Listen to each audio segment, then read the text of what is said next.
Welcome to Matinee in Montreal. This is your host, K. Quebec, and today we are reviewing the movie Sinners. We back now. You twins? Nah, we cousins. There are legends of people with the gift of making music so true it can conjure spirits from This podcast is brought to you by Spotify, and as you can see, today I have my guest, Brianna. So how long ago did you see the movie Sinners? It's probably, a month ago? It's maybe like a week after it came out, to be honest with you. Yeah. Okay. One thing I liked about Sinners, or the main thing I like about the movie, is the producer. I never knew that he had all of those other movies that he produced, like the graphics, the quality of movie. Yes. Like amazing. they all was similar. You know? Right. Well, I don't know his other movies, but I could definitely say the graphics for this movie was amazing. Yeah. He did a good job. He definitely did. What's his name? I forget. No, that's not a question. That ain't one of the questions. I really forgot his name. So it's like Cooper. It's like Cooper or something. Coogler, Ryan. Yeah, Ryan. Yeah, Ryan Coogler or something. Well, how you feel about Michael B. Jordan in the movie? Oh, he looks so delicious. No, but he did a really good job playing both of playing the twins. He was able to you could tell the difference between the twins, like their personalities, and he played those very well. He's not even a twin. Like, how can you pull that off? That right there is good acting. Yeah, if that was people's introduction into Michael B. Jordan, they probably definitely think he got a twin. But now, if they ain't hear about the making of the movie, yeah, that shit looked real. Because he did just and then his accent for the both of them, how could you keep up with that throughout the entire movie? Listen, I'm not no actress, so let me shut the heck up. I did a little bit of history on the movie. So I actually didn't do the history. I just kind of the meaning, because I knew the movie had a meaning. It wasn't just a movie for entertainment. But I feel like when African American producers come out with certain type of movies, like Jordan Peele coming out with, it's a meaning. It's a meaning behind certain movies. So I knew that movie had a meaning, plus the music, the juke joint. And then it was, I forget the era that it was in. Oh my goodness. Was it the 1960s, 50s? I think so, yeah. 1960s, maybe. I'm not sure. I'm just. Jim Crow. There we go. The Jim Crow era. Okay. Yeah. So it had to have some type of meaning behind that. It was teaching us something. So it wasn't just pure entertainment. Now the vampires and stuff that came into the movie, I just feel like that kind of was a little bit entertaining. Yeah, entertainment. But the rest of it was nothing but knowledge. This is what African Americans had to go through during Jim Crow. Juke joints, introducing us to juke joints, because that's obviously not a thing really too much anymore. And then the music, that music was powerful too. That jazz, how music came about, and it went to all different type of. In the movie, it had played today's music, then it played jazz. It just went through throughout the movie. Well, I want to say in one part of the movie is where it just kind of was transitioning the music from different eras, and I was just like, oh, this is amazing. And I kind of feel like it also had a little bit of choreography in it too, because twerking now, they wasn't doing that back in the day. Jim Crow, you talking about toward the end? At the end, when he had on the red and the camera was rotating. Yeah. I was like, when I was watching, I was like, what the fuck is it? And I'm like, oh. But I honestly think that he wasn't trying to make the thing meaningful. I believe that the pieces that he took, it was just things that people wasn't used to seeing. So say if you put Walmart in it, like we already understand what Walmart is. Yeah. But if we didn't fully understand what Walmart was, then we'd be like, oh, he put that building so people could get groceries and milk and eggs. But we'll overlook what we already know. Okay, I like that. He just put shit in the movie that was like regular to people that we didn't know. Right. So we was looking for the meaning of whatever the stuff that he may have already knew about. Mm-hmm. So, but that's how I feel, because when I was watching it, my father is from Marion, Alabama. Okay. So a lot of the stuff I've seen in the movie is in his photo albums and our pictures on the wall. So, like, I was introduced to moonshine as a kid because of my father. I'm gonna ask you 5 questions referring to the movie Sinners, and you get 3 tries at each question. So each question you get correct, you get $10. Yep. So total 50. Question number 1. What city did the twins travel from? New York. I don't think that's right. No? God dang it. You got 2 more chances. Chicago. Yeah, it was Chicago. All right. Question number 2. What items did the twins have in the back of their truck?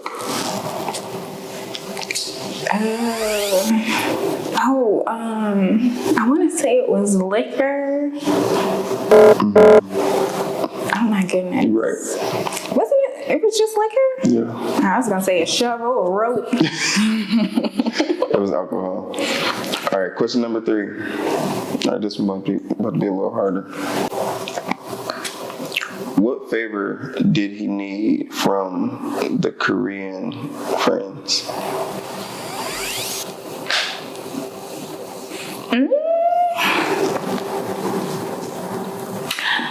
I want to say food. No. A sign. He needed the wife to make them a sign. I feel like it's something else. I want to say it was food involved. Yeah. I think it was those 2 things. That was right. What question was that? 4? I think it was 3. 3? All right, damn, I thought that question was pretty hard. I ain't trying to give you hard questions. Question number 4. The 2 men that he shot, what was the reason? Who shot 2 men? The brother, the twin, shot 2 men. Or maybe 1, but he shot at 2 men.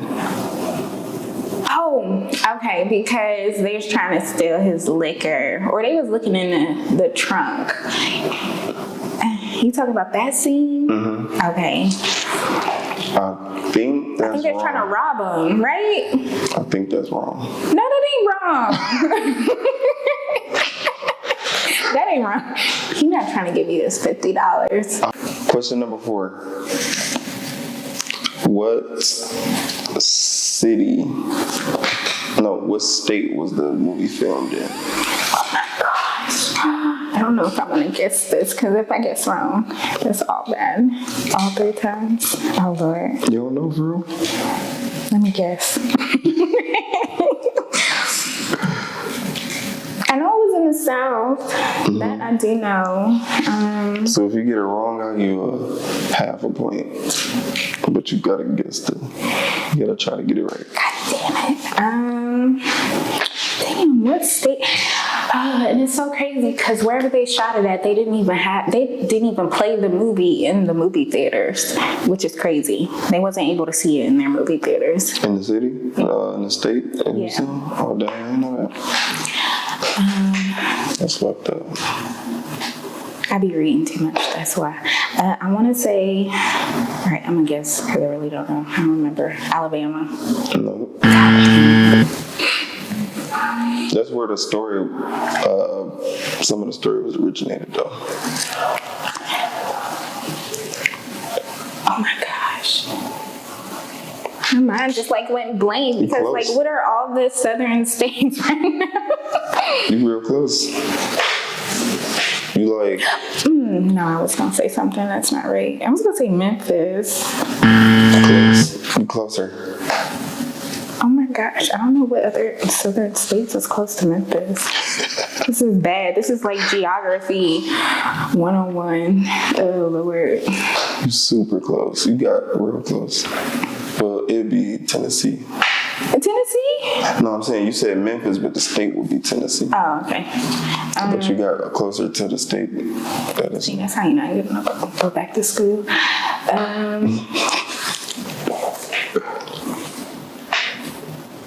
What other southern states? It's right there. You saying it's right there? You got this. You got this. All right, my last guess. I'm gonna say Mississippi. Louisiana. Yeah. Remember the girl who was doing voodoo, kinda? Damn. I feel like she was full on voodoo. Yeah. Voodoo, yeah. God dang it. Why did I think of Louisiana? What? So the other question, number 4, was what was his reason? What was Smoke's reason for shooting the 2 dudes, the 2 men at the beginning of the movie?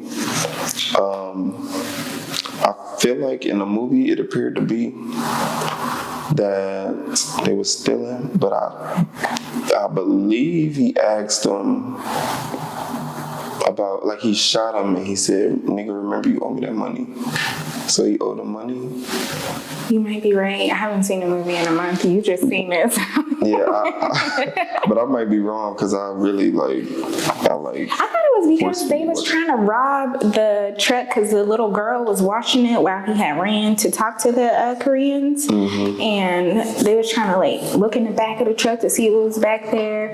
Then she beat the horn. He came out of the Korean store, seeing that it was the 2 dudes. They didn't realize it was, whose truck it was till it was like, oh, the twins is back in town. Yeah. And it's like, oh, my bad. But it's probably more to it, of course. They was talking, or he just shot him as his back was turned. You remember? No, I think they was talking. And then he shot him. Yeah. Yes. I forget what they was talking about, though, but he definitely did. They was having a conversation, and then he shot him. Yeah, I feel like he was saying something like, "Remember the money you owe me," or something, blah, blah, blah. And then he shot him. But we can always watch it back. Question number 5. How many films have Michael B. Jordan and Ryan Coogler do together? No, that cannot be a question. How is somebody supposed to know that? That is not the 5th question. All right, that ain't the 5th question. But do you know? You don't know? No, I can't even guess. Right. No. All right, question number 5. Okay, so the little cousin, his name was Sammy. Mm-hmm. All right. And he played instruments in church. Pastor's son. What was his nickname? What was he known by everybody? God dang it. These hard questions stressing me. Oh my goodness, I forget. That's sad.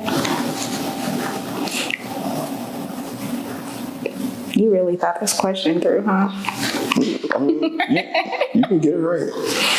You just got to think about who he was, what he do. Oh my gosh.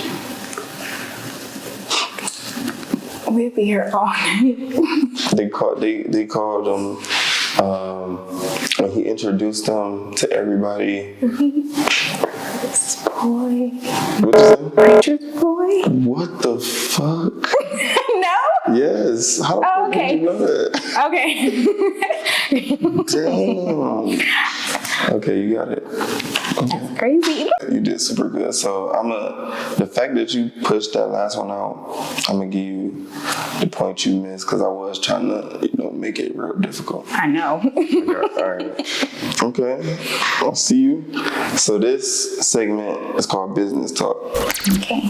So I like to talk to people about not necessarily business, but what they like to do. So I incorporated it in the podcast because I feel like it's important for people to hear. Like, it's not superficial. I'm not a professional in business. Like, from where I'm from, I feel like I'm a natural hustler. Like, if it's something that need to be done, I go do it. I'm just speaking just straight off that. I have like an athletic background, so I understand hard work, determination, motivation. So I like to do stuff that fit me, rather it's giving back. I don't do that much, but I did come up with an idea recently. I wanted to give back to my high school, like Holly Berry, Steve Harvey. I did see Steve Harvey give back to Ginn Academy. Kim Whitley, I used to work for one of her programs. Kim Whitley gave back. But like Machine Gun Kelly, Kid Cudi, Doughboy, Bone Thugs and Harmony. In your personal life, what kind of things do you like to do for yourself? Ooh, that's a tough question because I really don't have self-care. I don't really do too much for myself besides get my nails done. Let me see. That's the only. Yeah, they are. It's like. Okay. Yeah. But that's really my only self-care. I give back. I host toy giveaways at the end of the year around like Christmas time. I don't have Facebook, so I'll like ask, around like who has Facebook, if you're able to post this, and I drop off the toys. I make toy baskets just because my military unit, they actually, they get toys donated to them. And because the soldiers live like in different states, none of the soldiers are going to come all the way to Pennsylvania just to get some toys for their kids. So they just sit there, and I'm like, I know people. I come from a town where people are in need, children are in need. So I'm not gonna let these toys just sit here so y'all can give them back. I'm gonna make toy bags and I'm gonna give them out. So I've actually been doing that for the past like 2-3 years now. And I just started doing the back to school giveaway because we just started to get school supplies at our military unit. So I do that as well. And I love it. I love helping any way that I can. I'm in the military. I'm part-time. So I kind of just... Yeah, I'm gonna ask you a question. I'm gonna ask you a question about that because this is probably like 10 minutes so far. So I'm gonna ask you. When you give back, is it do it make you feel something, or you just feel like you doing it? It does. It makes me feel really good. Just because I've been where a lot of people are. I've been homeless. I've didn't know where my next meal was coming from. All type of stuff like that. Yeah. So I know how people are feeling out here, unable to pay their bills or struggling to get their kids what they need, whether it's school supplies or toys, even if it's just like a small toy, $1 toy, or $5 of gift cards or what have you, So I don't do it to get like recognition or to get like a kudos or to get like a hand clap or anything. I do it because I've been where people are. I've been there. When I first met you, your personality was like just a little more like you bubbly a little bit, but it was like enhanced. Like, I know I had to calm down because I had to calm down because my daughter, and then being in the military, you gotta uphold yourself to, sad to say, but to like, you know, a civilian standard. So when I tell people I'm a soldier, they look at me and they be like, wow, you know, like, wow, you're really a soldier. And you know, how you carry yourself, I like how you carry yourself. I'm like, okay, but you know, aside from that. When you began the military, was the process hard? Yes. The hardest thing I ever went through, not being a single parent, not, you know, my C-section, that was not hard. Being in the military, that basic training ain't no joke. You ever walk 12 miles with like 70 pounds on your back plus carrying your AR? 12 miles, no joke. Yeah, not just straight up 12 miles, hell no. 12 miles. But you know, if you want to add it up, maybe.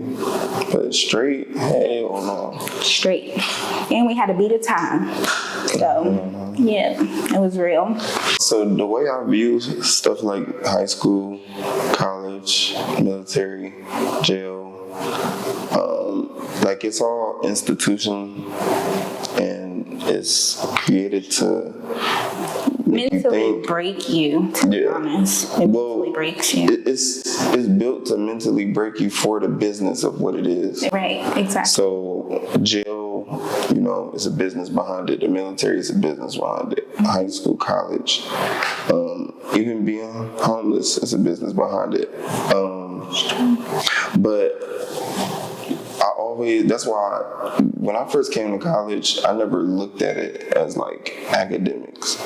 I looked at it as like, this is a gateway to like other resources. So I'm going down that path to say, were you able to find friends, like good friends? Yes, I found so many friends. And it's great to say this because being in this town, it's kind of hard to find like genuine people, especially people that's on kind of like the same level that you are, or who kind of like has that type of mindset that you have. So I was able to find that in the military. I found a lot of people who I get along with, who has the same ambitions as me, who has the same mindset as me, who kind of sometimes has the same bank account as me. So it's easy to be like, hey, you know, you want to go to lunch, or, you know, let's talk about this, and they can relate. Rather, even if it's therapy, because majority of the people in the military has gone through some type of therapy, you know, so it's easier to relate to them rather than just regular, and I hate to say this, but like regular civilians. The city you from, I'm gonna just say the city you from. The city you from, oh my fucking God. Like, but okay, I'm gonna say good things first. So the good thing about it is that the lack of experience, it opens up this like hole for like listening. It opened up like a hole, and you know, if they go to like a different place, like it first of all, it opens up a hole in their mind, I feel. And when they go to a different place, they see how the people act, they immediately want to adjust to how the person act or how they are. Versus coming from Cleveland, they do the same thing, and that may be a Midwest thing, but that hole for listening, we just don't have that because there's so many resources. It's like when you overuse like your resources, you just become content. That's true. So here, you know, in your city, people, the resources, the main resources are women, food, and some form of employment. When I say some form of employment, that's disability. People hustle for disability out here. People hustle for jobs. So it's not the same because the culture is different. There's a culture here. It's just on a different scale than the LA and the Chicago. But in Cleveland, because it's an hour away, we got billboards, we got like electric parking everywhere, we got you know, when people, even the way they argue, when people have disagreements from this street or this political view in this neighborhood versus this neighborhood, it's sometimes about money. Majority of the time it's about money. Yeah. In this environment, it's about a female. Or like 10 out of 10 is about a female, or it's about like a family disagreement. So it's just the culture different, it's the expectations is different. But like the stuff I hear people say, the stuff that come out of people's mouth, it'd be like, I can't. Like I'm right there with you. I'd be like, I don't even know. I don't even think I want to have a conversation with you or argue with you, because I don't want to say that I want to say you're below me, but the way that you're talking, and it's not, sometimes it don't even make sense. Like, are you listening to what you're saying to me? I've actually like met a lot of people like from here who is so content with Youngstown. And I asked them, I'm like, have you ever been outside of, Ohio, not just Youngstown, but Ohio in general? And they'll be like, yeah, I've traveled outside of Ohio, but I don't know what it is about Youngstown, Ohio, but I love it there. I love it. I'm content. I love it too. Because it's cheap. Yeah, it's affordable. It's definitely affordable, but I mean, like, if you live here, you definitely gotta, be able to travel and find happiness outside of this small town, because this town will suck you dry. Okay, and sometimes the people in it will also do that. But you know why to suck you dry? Do you know why? And then I'll tell you. Not really. Okay, so first of all, I don't think it's black culture. Well, if you black, it'll suck you dry. Damn. A part of me, like, okay, so I've been in Niles recently, and it's like the white people there. So I keep meeting white women with black children in Niles. You know what I'm talking about? Yeah, I used to live there. That's where I first moved to when I came back. I'm like, what the fuck? Like, this lady, she was like, yeah, my kids. She showed me black kids. And then another one, black kids. And so the way they act, a person from Cleveland would be like, oh man, this motherfucker trying to act black. But that's really their culture. Like, they not acting black. They're not acting shit. That's really like their lifestyle. Yeah. It's normal. Like, it's just normal here. Not even just now, but like Boardman area, you can kind of find it a little bit. Yeah. It's a little different than Niles though. Like, Niles is like, because I don't want to get too deep, because like, if people do see this, they might be offended, but it's definitely different. But as far as Youngstown, I feel like it's white culture here, and all of the resources are beneficial for white people. Black people, the way they look at life is so it's beneath the resources that's given. So the only resource for black people here is school or work or jail. I don't know if that's a resource, but school or employment. So that's very true, actually. But you have churches, but a lot of the churches here are white. So if I was talking to a black person, it was like, hey, is it black churches? They'd be like, yeah, it's a lot of black churches. But they just think about human. They not, because in their mind, they think human big. Yeah. But then you just go a street over, it's 3 white churches right there. Then you come down Market Street, it's 5 white churches. And then you go to Struthers, it's 10 white churches. Then you get to Poland and blah, blah, blah. It is a lot of Caucasian. It's a bunch. The white culture. I didn't notice that either. And it's crazy because I was actually looking for a church and just like I can't find one. I went to probably like 10 different churches. They all was white. And then the one I ended up going to was white. How did that go? It was cool. I went to Catholic school when I was young, and I had church. But see, and I pay attention to shit. So the white church I come from in Cleveland is totally different from the white church here. It's just the white people are different. Yeah. Like, I don't know how that should be, but that's really, when I say culture, that's what I mean. Like, if them two white people came together, they'd probably be cool, but they'll bump heads and disagree because they'd be so like, different. In a way, they're so different. Yeah, like a white guy out here may be cool with something that a white person from a bigger city may not be cool with, and they'll be trying to talk him into like, oh yeah, my pig sleep in my bed. I wash my pig up in the sink. And they're like, what the fuck, a pig? They never even had a pig in their house. So it just, but I wouldn't be surprised by that though. but yeah, it's culture that's different everywhere. So I don't judge. That's why I don't say they beneath.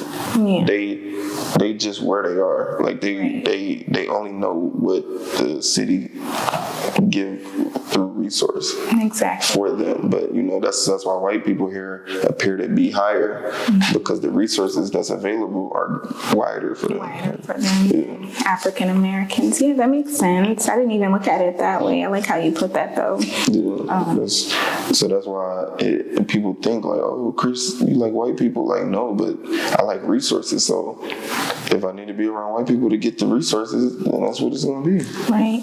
Yeah. Like, wow. Somebody actually said that to you? What? Oh, you like white people? Hell yeah. People say, like, the way I be, because I care about myself and I would shave and line up, like, values, morals, standards. You love yourself. You like white girls? Care about yourself. That's what they say.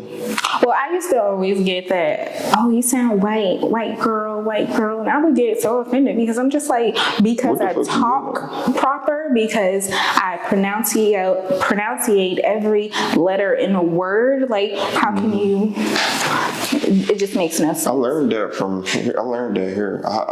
The way I speak used to be terrible. Really? Like the way I speak now, like when I'm comfortable, like I probably was speaking to you different. No, you wasn't. No. Oh, okay. But the way I really speak is like mumbling, and I got a whole bunch of slang and shorter ways to say stuff. My mom from New York, I'm from Cleveland, and my dad from Alabama. Oh, okay. So my slang is like, but I learned how to articulate my words from being here. So a lot of times I stutter because I'm trying to like gather like how to correctly structure the sentence. Mm-hmm. But yeah, only here people be like, oh yeah, you like white, or they associate being smart to white. Yeah. I don't quite understand that either, because is it so wrong for an African American to want to be better? Like mentally, like physically, and like educational wise, like they just want a little bit more than Youngstown, Ohio, just being looked at as just a person from Youngstown, Ohio. Because even being in the military, I would tell them where I'm from, and they'd be like, "Oh, I heard of that town. Don't mess with her." And I'd be like, I wouldn't have left Cleveland if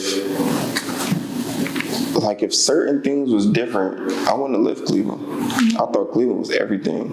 Like I never knew.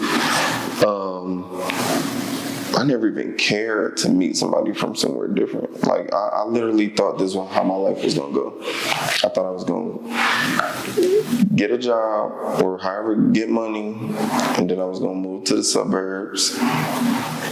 Or maybe, if I had enough money, move to like Aurora. Aurora Farms is like a kind of the more country area, mm-hmm. close to like Shaker, Beechwood, Bedford of Cleveland. So that was literally how I pictured my life in my mind. I thought I was just gonna move around in the city, but that was because I was from there, and I was trapped basically, because of the culture. I'm thinking like, oh, when I go downtown, I'm like, oh, I'm gonna live here. Then I go to Beechwood, I'm like, oh, I'm gonna live here. Then I go to Aurora Farms, I'm like, oh, I'm gonna live here. And I'm seeing the levels, and then that makes sense, because as I saw those levels, out the city. I'm like, oh, I'm gonna live here out the city. Like, but people don't never put shit together. They always make it more difficult. Like, I'll move if I get married, but they don't just make it as simple as I'm gonna go to Florida just to eat. Well, if you're gonna eat there, see how much it costs to work a job and live there. Yeah. But they rather just go and like be a consumer. Vacation. Yeah. We definitely went over a lot.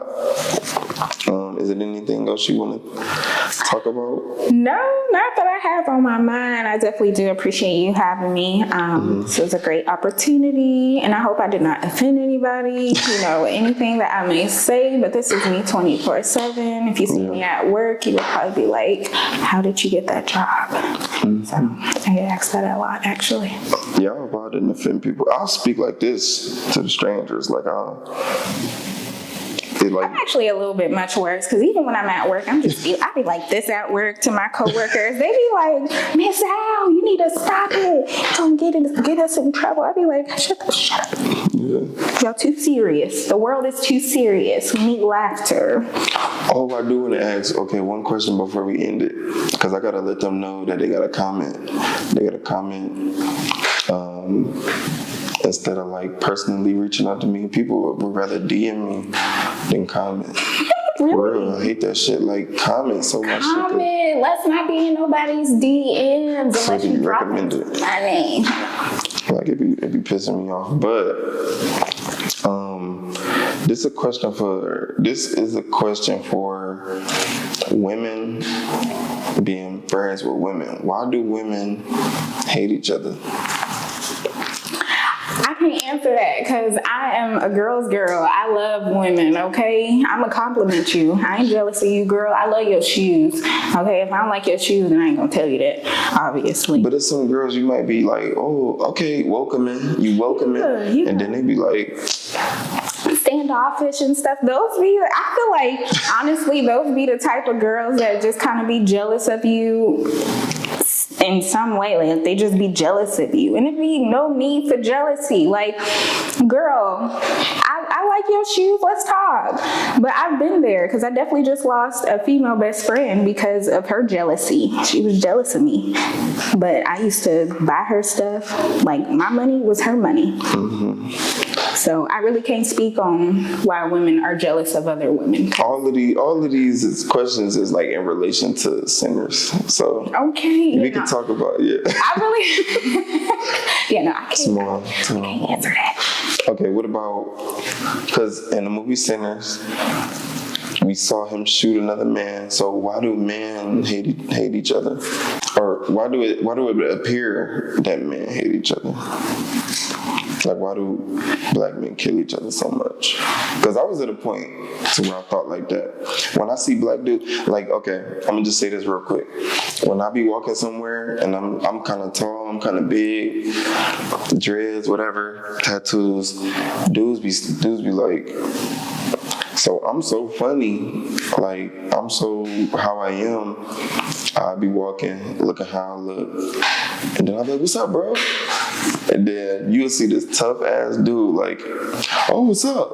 And his voice don't match. It don't match his look, so he trying to be tough. And so but it's so funny because I thought every dude, it was one point in my life, I thought every black dude was a threat. But I've come to realize that they all are spoiled because of their mom. They all lack experience because of their mom.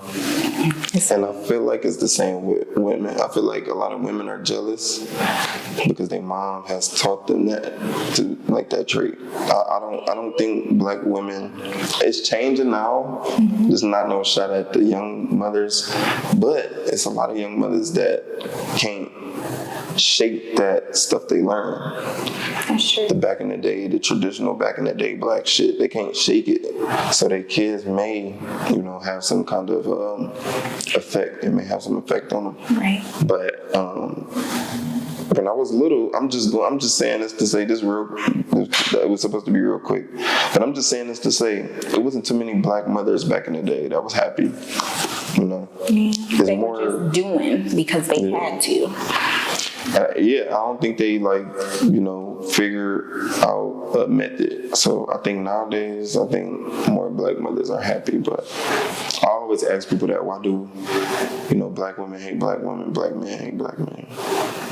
I mean, you brought up some good points. To definitely start with, the parents and what they're being taught at home, what they're seeing at home. But from my point of view and my experience, I mean, my mother didn't teach us jealousy, and maybe because I have literally 3 sisters, so and 2 brothers. But I can't answer that, to be honest, because I'm not a jealous female. I can't be jealous of a female because I clap for anybody winning. I'd be so happy. They'd be like, "Why you happy? You acting like you winning?" I'd be like, "Because look at that. Happy. Right? That's a blessing that somebody just got. That's beautiful. Look how happy they are. They probably been waiting on that for who knows how long," type stuff. I said exactly what you said to somebody before. I said the same shit. I mean, I don't know why it's so much jealousy and hate between, women and women and men and men. It's room for everyone to win and grow,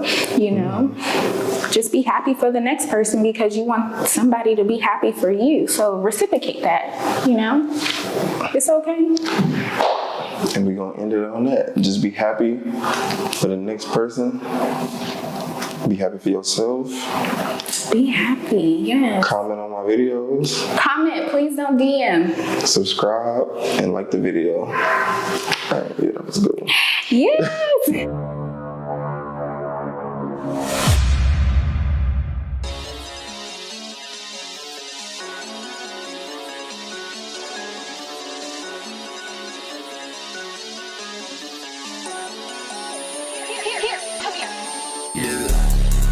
Stick got a shit phone slide. Need a scope on the roof, stop hiding. Dead man on the window gliding. Running once to the death like Farby. But he tryna run up, have him thinking like Diddy.